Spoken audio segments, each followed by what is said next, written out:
Acara panggung hiburan rakyat bagian dari rangkaian acara pesta pernikahan putra sulung Deddy Mulyadi, Maula Akbar Mulyadi Putra dan Wabub Garut Putri Karlina yang digelar di Garut berakhir kaos.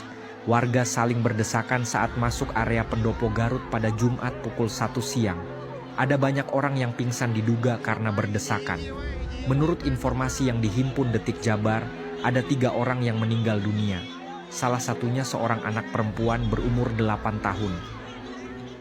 Assalamualaikum warahmatullahi wabarakatuh. Apa kabar kalian semua? Bro King Cepi dimanapun kalian berada. Balik lagi ya bareng kenal King Cepi. Dan terima kasih hingga hari ini kalian masih stay untuk menonton tayangan-tayangan di kanal YouTube King Cepi. Dan hari ini kita dikejutkan oleh kabar duka yang lagi-lagi datang dari Garut ya.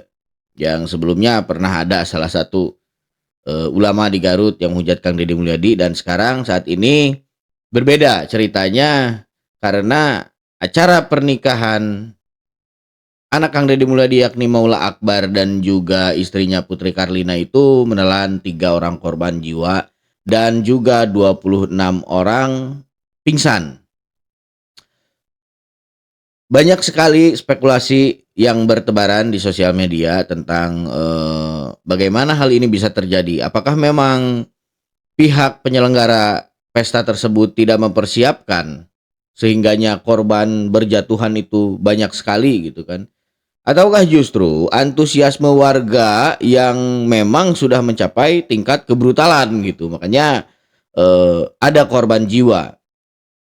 Terakhir juga diwawancarai ya ibu dari korban anak yang meninggal dunia yang usianya baru 8 tahun, katanya ya dia nggak tahu gitu. Jadi anak tersebut itu lepas dari pengawasan ibunya karena ibunya sibuk sedang berdagang di acara tersebut. Nah, banyak juga netizen yang berkomentar ya berarti ini mah pure kesalahan orang tuanya gitu. Karena kan anak usia 8 tahun itu masih sangat harus gitu diawasi oleh orang tuanya. Terlebih ini dalam acara pesta rakyat yang mana di situ pasti banyak banget masyarakat yang hadir. Dan juga gitu karena acara ini acara sedekah ataupun tasyakur, pasti antusiasme warga berdesak-desakan itu ya lumrah terjadi gitu kan. Jadi proteksi terhadap anak itu memang harus ekstra ya di momen-momen seperti itu. Ada juga satu anggota Polri yang meninggal dunia. Ya mungkin kalau anggota Polri bertugas di sana untuk mengamankan situasi di sana. Ya kita bisa bayangin aja lah ya dari kejadian ini kan. Dari korban jiwa salah satu anggota Polri aja kita sudah bisa ngebayangin bagaimana gitu kebrutalan warga saat itu pas mengantri makan gratis gitu kan. Sekelas anggota Polri aja sampai meregang nyawa gitu. Karena kan mungkin saking ditumbur oleh rombongan-rombongan masyarakat yang saat itu datang dan antusias untuk mendapatkan makan gratis. Jadi kan kalau makan gratis itu baik kan, kita memberi makan orang gratis itu baik yang memang berupa sodakoh kan. Ya kejadian ini artinya kan memang di luar kendali si penyelenggara artinya kan gitu. Karena memang niatnya baik gitu.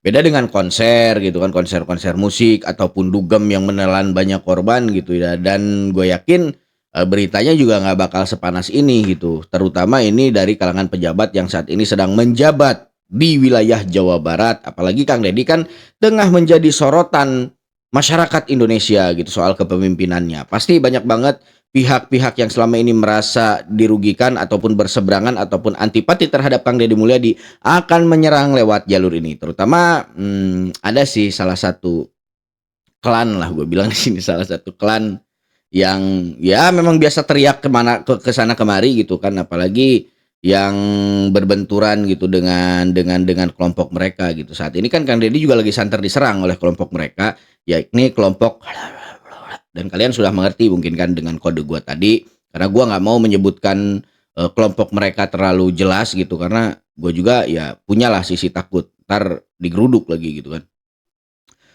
Nah, baik, kita saksikan gitu dan kita dengarkan komentar dari salah satu anggota klan tersebut. 3 nyawa melayang di pesta pernikahannya anak KDM. Yang salah siapa? Dugaan kuatnya yang salah adalah tuan rumah. Dan ini harus diusut tuntas, harus sampai dihukum berat. Bagaimana dia mengurus Jawa Barat? Mengurus pesta pernikahan aja nggak bisa, menimbulkan korban. Sarkasme kan? Udah kelihatan dari cara dia menyampaikan narasinya itu ya memang bermuatan sinisme gitu. Ya, gua sih memang udah ada feeling gitu bahwa kedepannya ya kelompok-kelompok mereka yang akan semakin masuk gitu ke dalam ranah pertempuran di media sosial, terutama untuk menggulingkan dan menurunkan elektabilitas Kang Deddy Mulyadi. Nah, dengan adanya kejadian ini adalah kesempatan yang sangat bagus sekali buat mereka menyerang Kang Deddy Mulyadi. Nah, kembali lagi gua sadarkan kita semua, mari kita lebih selektif lagi dan lebih memiliki kesadaran kolektif untuk memilah dan memilih pemberitaan di media sosial agar supaya kita tidak terpengaruh gitu dengan doktrin-doktrin yang mereka sebarkan. Ini belum seberapa, ini baru permulaan. Mendekati Pilpres nanti akan semakin masif lagi, Bro. Penyerangan terhadap Kang Deddy Mulyadi. Ini masih jauh dan sangat jauh sekali. Pilpres masih 4 tahunan lagi dan mereka sudah mulai membangun tangga untuk menjatuhkan ya salah satu calon yang menurut mereka bakal memperhambat gitu jalannya mereka duduk di RI 1. Kalian pun mungkin sudah paham dan sudah tahu kemana arah mereka. Apa yang selama ini mereka bangun. Kalian sudah tahu lah gitu. Dan kelompok mana saja yang terafiliasi di dalamnya.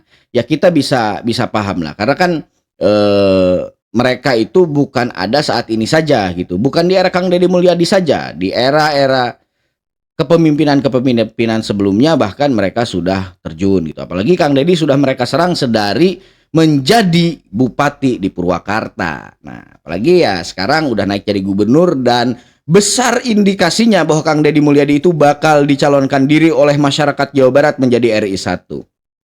Panik dong mereka kan, karena mereka itu berharap sekali bahwa ada salah satu organisasi yang sudah dilarang di Indonesia itu bisa aktif kembali. Nah itu bro, organisasi tersebut kan mengusung khilafah Islam yang memang mereka itu ingin mengganti gitu kedaulatan negara Indonesia itu jadi kedaulatan Islam. Nggak salah sih sebenarnya, nggak salah gitu. Ya itu tuh baik sebenarnya kan, tapi kita itu sudah kadung gitu, udah kadung terkurung oleh perjanjian kemerdekaan dulu. Karena kan yang berjuang untuk bangsa Indonesia ini bukan hanya orang Islam, banyak juga teman-teman kita yang menganut agama lain yang memang mereka juga banyak mengorbankan darah dan nyawa mereka gitu untuk memperjuangkan kemerdekaan Indonesia. Nah itu yang menjadi dasar pondasi negara kita, yakni Bhinneka Tunggal Ika. Yang kedua, ini menunjukkan bahwa masyarakat Jawa Barat masih banyak yang miskin. Jadi banyak bekerja, serius bekerja, jangan jadi kan kalau dia ini nyinggung soal kinerjanya Kang Deddy Mulyadi, gua mau tanya nih kepada masyarakat Jawa Barat, gimana menurut kalian tentang kinerja Kang Deddy Mulyadi? Bahkan kan persentase kepuasan masyarakat di Jawa Barat itu tertinggi di seluruh Indonesia. Nah, kalau dia masih meragukan kinerjanya Kang Deddy Mulyadi, artinya selama ini dia tidur gitu. Selama ini dia nggak nyaksiin apa-apa gitu. Itu, ataupun dia sebenarnya tahu gitu bahwa kinerja Kang Deddy Mulyadi ini bagus, tapi karena ini menyangkut golongan dia gitu, jadi dia mungkin berkewajiban harus nyerang Kang Deddy Mulyadi gitu kan. Soal siapa yang akan bertanggung jawab secara hukum di sini, yaitu kan yang bisa membereskannya ya antara pihak penyelenggara dengan keluarga korban kan. Kalau pihak penyelenggara dengan keluarga korban memang sudah ada obrolan gitu, sudah ada komunikasi, ya mereka sebenarnya nggak perlulah membesar-besarkan hal ini gitu kan. Ini memang tragedi kemanusiaan, ada korban jiwa, bahkan di salah satu korban yang tewas itu ada anak yang masih di bawah umur. Tapi balik lagi, kalau memang merasa mereka itu golongan yang agamis gitu kan, kenapa mereka tidak percaya terhadap takdir gitu kan? Ya mereka menuntut, tapi kan semuanya harus ada mekanisme hukum yang berjalan gitu kan. Iya, mekanisme hukum berjalan itu kalau ada tuntutan dari pihak keluarga untuk pihak penyelenggara. Kalau memang pihak penyelenggara saja sudah berdamai dengan pihak keluarga korban, ya mereka itu sebenarnya ya udah nggak ada fungsi gitu. Kenapa mereka harus tetap berkomentar miring gitu kan tentang kejadian ini, tentang insiden yang menimpa Wakil Bupati Garut dan anak Kang Deddy Mulyadi? Tiga orang meninggal dunia setelah acara pernikahan anak Gubernur Jawa Barat Kang Deddy Mulyadi yang bernama Maula Akbar dengan Wakil Bupati Garut Lutfianiza Putri Karlina berakhir ricuh. Kericuhan terjadi saat ribuan warga menghadiri acara hiburan dan pembagian makan gratis di alun-alun dan pendopo Kabupaten Garut, Jawa Barat, Jumat tanggal 18 Juli 2025 sekitar pukul 13.00 waktu Indonesia bagian Barat. Hari ini saya berkunjung ya pada seluruh keluarga yang meninggal, yang di Sukawening kita sudah. Tadi staf saya yang lebih dulu ke sana, sekarang ke keluarga almarhumah ya, usia 8 tahun. Yang satu lagi setelah ini saya ke keluarga anggota Polri. Apa aja Pak yang beliau? Ya, yang pertama saya bertanya dong peristiwanya seperti apa, kronologisnya seperti apa. Tadi mana Rijal? Siapa Rijal? Karena kalau dari awal sebagai orang tua ya, sebagai orang tua waktu itu saya kedatangan dari event organizer, ini ada saudara Rijal. Kemudian waktu itu saya mewanti-wanti tidak boleh ada kegiatan yang melibatkan orang banyak yang makan-makan. Saya waktu itu hanya akan hadir di kegiatan malam hari. Sekarang ini pagelaran kesenian, karena itu biasa saya lakukan hampir setiap minggu saya keliling. Kemudian juga ada kepala desa Garut, kepala desa Kerawang, Purwakarta yang daerah pemilihan diundang. Jadi kegiatan ini sebenarnya saya sejak di rumah dinas gubernur waktu itu melarang kegiatan ini dilaksanakan. Tetapi karena sekarang peristiwanya sudah terjadi, saya adalah orang tua dari mempelai, maka saya bertanggung jawab terhadap peristiwa ini. Jadi ada santunan mungkin Pak? Ada satu tadi ke keluarga mempelai diwakili oleh Maula, anak saya lebih dulu itu atas nama mempelai sudah memberikan 100 juta. Hari ini dari saya pribadi saya menyampaikan 150 juta. Jadi ada kemungkinan ikut untuk Jadi kan dalam kejadian ini banyak orang yang gagal fokus dan gagal paham ya bro. Kang Deddy Mulyadi menyampaikan bahwa sebetulnya Kang Deddy Mulyadi ini tidak tahu sebagai orang tua dari mempelai pria. Tidak tahu bahwa akan ada acara yang akan melibatkan banyak orang dengan tema makan siang gratis. Nah ini kan di sini letak ketidaktahuan Kang Deddy Mulyadi ya. Banyak orang yang mengaitkannya dengan TikTok, dengan live TikToknya Kang Deddy Mulyadi pada saat itu, yang mana di situ Kang Deddy Mulyadi bertanya kepada Maula Akbar soal berapa banyak porsi makanan yang akan disiapkan oleh Maula Akbar kan. Nah Maula Akbar pun menyebutkan sekian ribu lah waktu itu, gue juga kurang ingat gitu kan. Itu kan peruntukannya bukan untuk acara makan siang gratis ini. Itu yang harus dicatat. Nih bagi kalian ya netizen yang gagal paham, itu yang harus dicatat. Di acara pernikahan itu kan tentunya ada tamu undangan. Dan tamu undangan seorang wakil bupati dan mertuanya itu adalah gubernur. Tentu tidak sedikit. Rakyat sekitar pasti diundang. Akan ada banyak rakyat dan tidak diundang juga pasti datang. Dan pasti diberi makan oleh mereka, oleh pihak penyelenggara. Di dalam hal ini ya Kang Deddy Mulyadi tentunya sebagai gubernur Jawa Barat. Nah kan akan juga banyak panitia yang dilibatkan. Sehingga Kang Deddy Mulyadi bertanya jangan sampai porsi makan itu kekurangan. Karena Kang Deddy Mulyadi tidak dapat memprediksi berapa banyak tamu yang akan datang. Itu yang maksud Kang Deddy Mulyadi bilang. Bukan acara makan siang gratis yang sengaja diselenggarakan oleh pihak penyelenggara. Dalam hal ini panitia hajatan. Gitu loh bro. Jadi jangan gagal paham. Kang Deddy Mulyadi benar-benar nggak tahu. Mari kita bahas di video selanjutnya soal live TikTok Kang Deddy Mulyadi ini. Kita langsung review videonya gitu. Biar kalian semua nggak gagal paham. Biar kalian semua nggak nyerang dari sisi ini. Jadi pahami dulu konteksnya, baru kita berbicara gitu. Banyak gue lihat komenan-komenan di sosial media, katanya Kang Deddy Mulyadi udah mulai amnesia katanya. Nih termasuk di video ini nih. Ada Kang Deddy Mulyadi katanya udah mulai amnesia katanya. Lihat dong katanya live TikTok KDM. Saksi dibayar, kalau saksi katanya bisa dibayar, kan kurang ajar kayak gitu tuh. Jadi maksud gua ya lu perdalam dulu konteksnya apa, topiknya itu apa yang dibicarakan oleh Kang Deddy pada saat itu, dan ada korelasinya nggak sama statement Kang Deddy yang sekarang? Nggak ada, jauh berseberangan. Kang Deddy itu waktu itu hanya membahas konsumsi untuk acara pernikahan anaknya. Wajar dong seorang bapak kan bertanya kepada anaknya, kamu udah nyediain duit berapa gitu kan buat konsumsi dan untuk berapa ribu porsi gitu kan? Dijawab dong sama anaknya. Kalau menyangkut dan terkait acara yang saat ini sedang berjalan hingga menimbulkan korban, itu Kang Deddy memang benar-benar nggak tahu. Nah, Kang Deddy justru dia itu berkepentingan dalam acara malam harinya, pagelaran seni. Makanya ketika ada acara makan gratis itu Kang Deddy nggak ada di lokasi karena Kang Deddy nggak tahu bahwa akan ada acara itu. Ke situ mikirnya. Gitu. Sini, gua kasih tahu kalau kayak gitu. Jalan Tegal Pudi dan menurut Babakan Abid. Dimakamkan hari ini atau seperti apa? Sudah ya? Sudah sudah dimakamkan. selesai dimakamkan. Sudah dimakamkan. Jadi tinggal tadi aja. Pak, infonya kan ini waktu pas pembukaan opening itu memang gerbangnya tidak dibuka semuanya. Ada keterangan dari beberapa saksi. Itu seperti apa mungkin? Emang teknisnya seperti itu atau seperti apa, Pak? Saya kan tidak tahu, Pak. Kan saya bukan penyelenggara. Enggak, sini gua bantu ya. Wartawan yang bertanya tadi katanya pas acara makan siang gratis itu gerbang itu nggak dibuka semua. Ya itu tuh kan salah satu upaya penyelenggara ataupun panitia agar supaya si masyarakat ini nggak membeludak masuk semua yang akhirnya bakal menimbulkan jatuh korban, dan ternyata tembok gerbang pendoponya itu jebol yang sehingga menyebabkan ada salah satu anggota Polri yang tewas pada saat itu.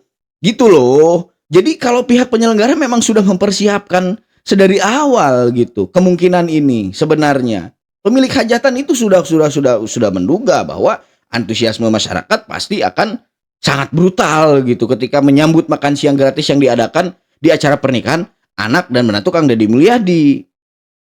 Gitu. Kalau yang kalian yang kurang paham itu intinya gitu. Agar semua tidak bertanya-tanya lagi. Jadi bukan karena ditutup sebelah itu karena memang membiarkan warga berdesak-desakan, bukan. Karena kalau dibuka semua otomatis semuanya bisa masuk dan itulah akan terjadi chaos di situ. Gitu loh, brother. Dan posisi saya kan tidak berada di lokasi. Saya posisi jam 2 itu tadi berada di perjalanan menuju Bandung. Karena saya berencana datang ke sini tuh jam 7 malam. Dan saya tidak mengetahui ada kegiatan makan siang bersama warga. Dan saya termasuk yang tidak menyetujui kalau dibilang tidak menyetujui. Jadi ini kegiatan yang tidak sepengetahuan saya. Artinya gimana, Pak? Ya?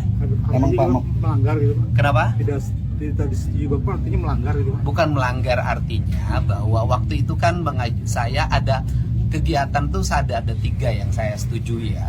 Yang pertama adalah bahwa ada kegiatan ketika kemarin pelaksanaan akad dan resepsi. Yang kedua, malam Jumat tidak boleh ada kegiatan.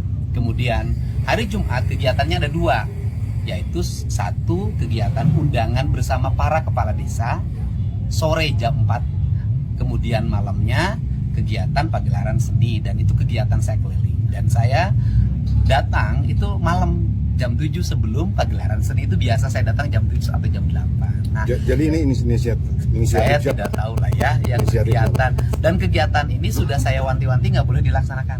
Oke, Jadi saya sudah, ini ada Rijal nih. Rijal silakan, Jak.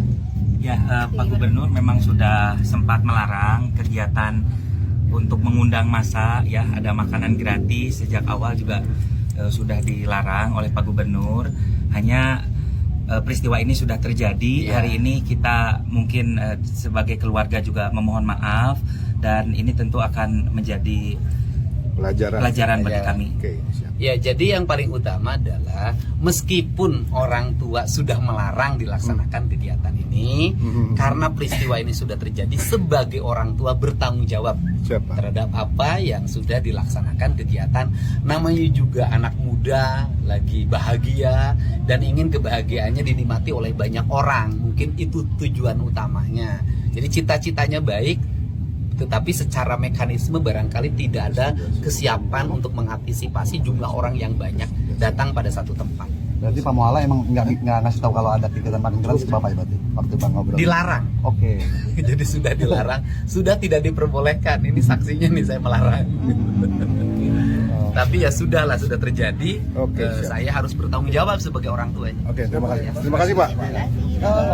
Pak Gubernur, terima kasih. Jadi kan sudah jelas ya bro. Dari keterangan Kang Deddy ini, kalau orang yang memiliki nalar baik gitu, ya kalian semua harusnya sudah nggak salah paham gitu dengan apa yang terjadi di acara pernikahan Maula Akbar dan juga Putri Karlina. Ini gua minta ya kita juga harus berpikir rasional lah. Jangan bernarasi dengan membawa background kebencian gitu. Karena ya narasi kita juga akan terlihat bodoh pada akhirnya di mata orang gitu. Kita harus analisa dulu semuanya gitu kan, simpulkan dulu, perhatikan dulu, cari tahu dulu agar supaya ya kitanya juga nggak jadi dosa kan ujung-ujungnya.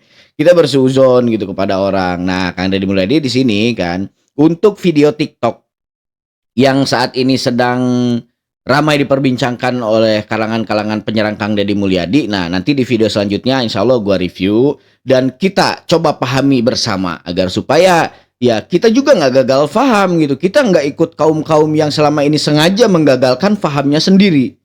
Itu bro.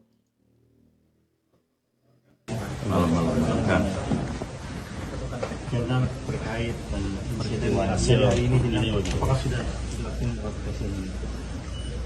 Pertama-tama saya ingin menyampaikan rasa duka yang mendalam dari kami semua, jajaran kepolisian Polda Jabar atas peristiwa tadi siang di mana ada 2 masyarakat kita yang meninggal dunia dan 1 anggota kami juga yang menolong masyarakat dan akhirnya gugur dalam tugasnya membantu mengamankan dan menolong masyarakat.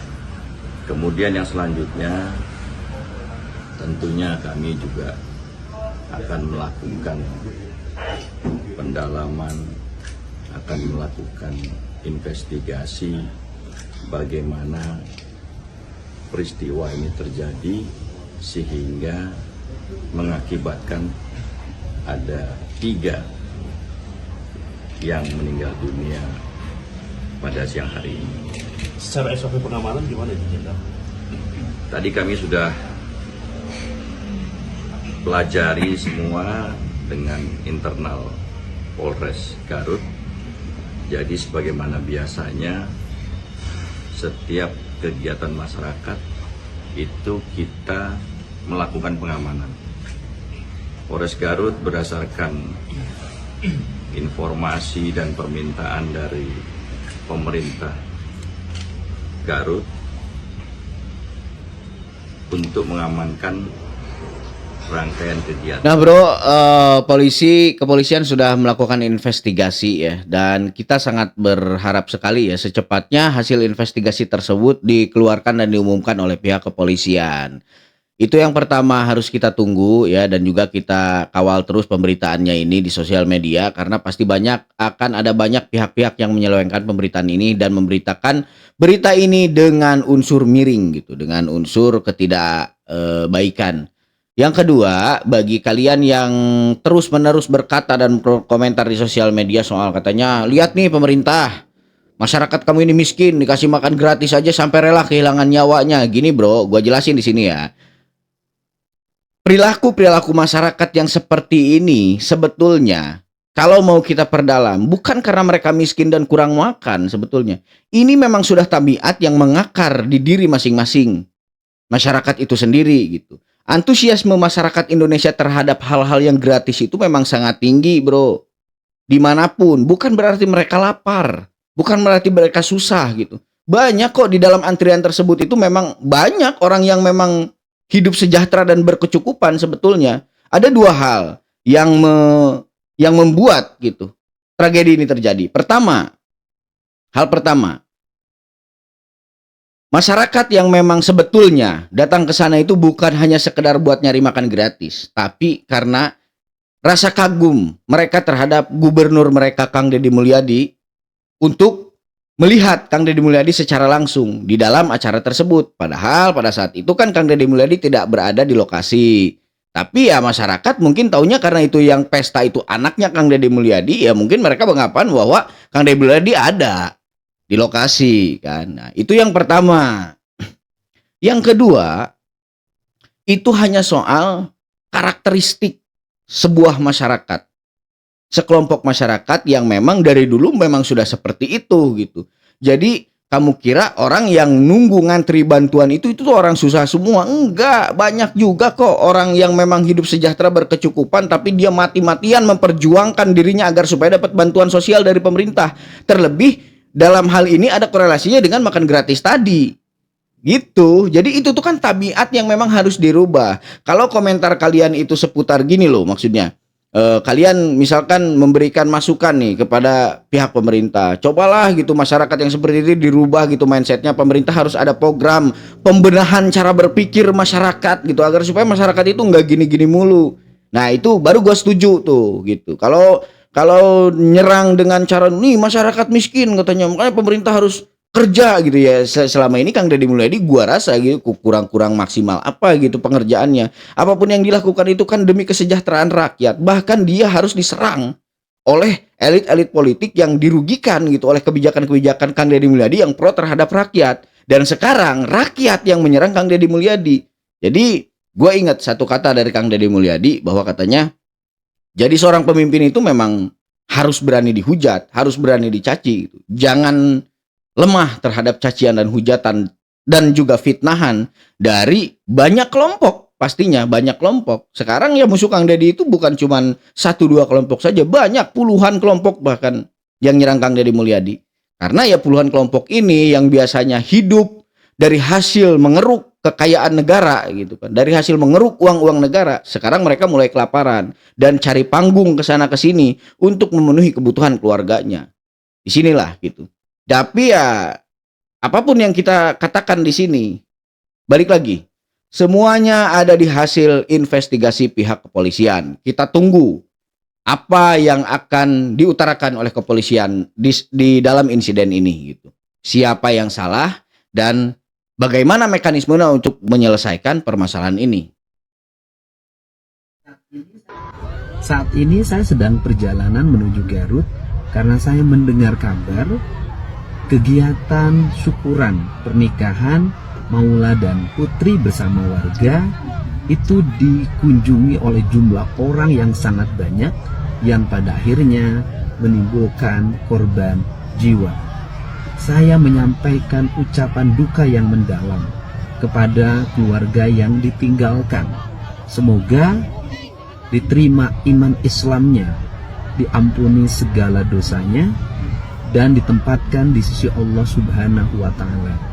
Untuk keluarga yang ditinggalkan, semoga diberikan ketabahan dan terhadap nasib dari keluarga yang ditinggalkan, baik itu suami, anak, maupun istri maupun anak-anak.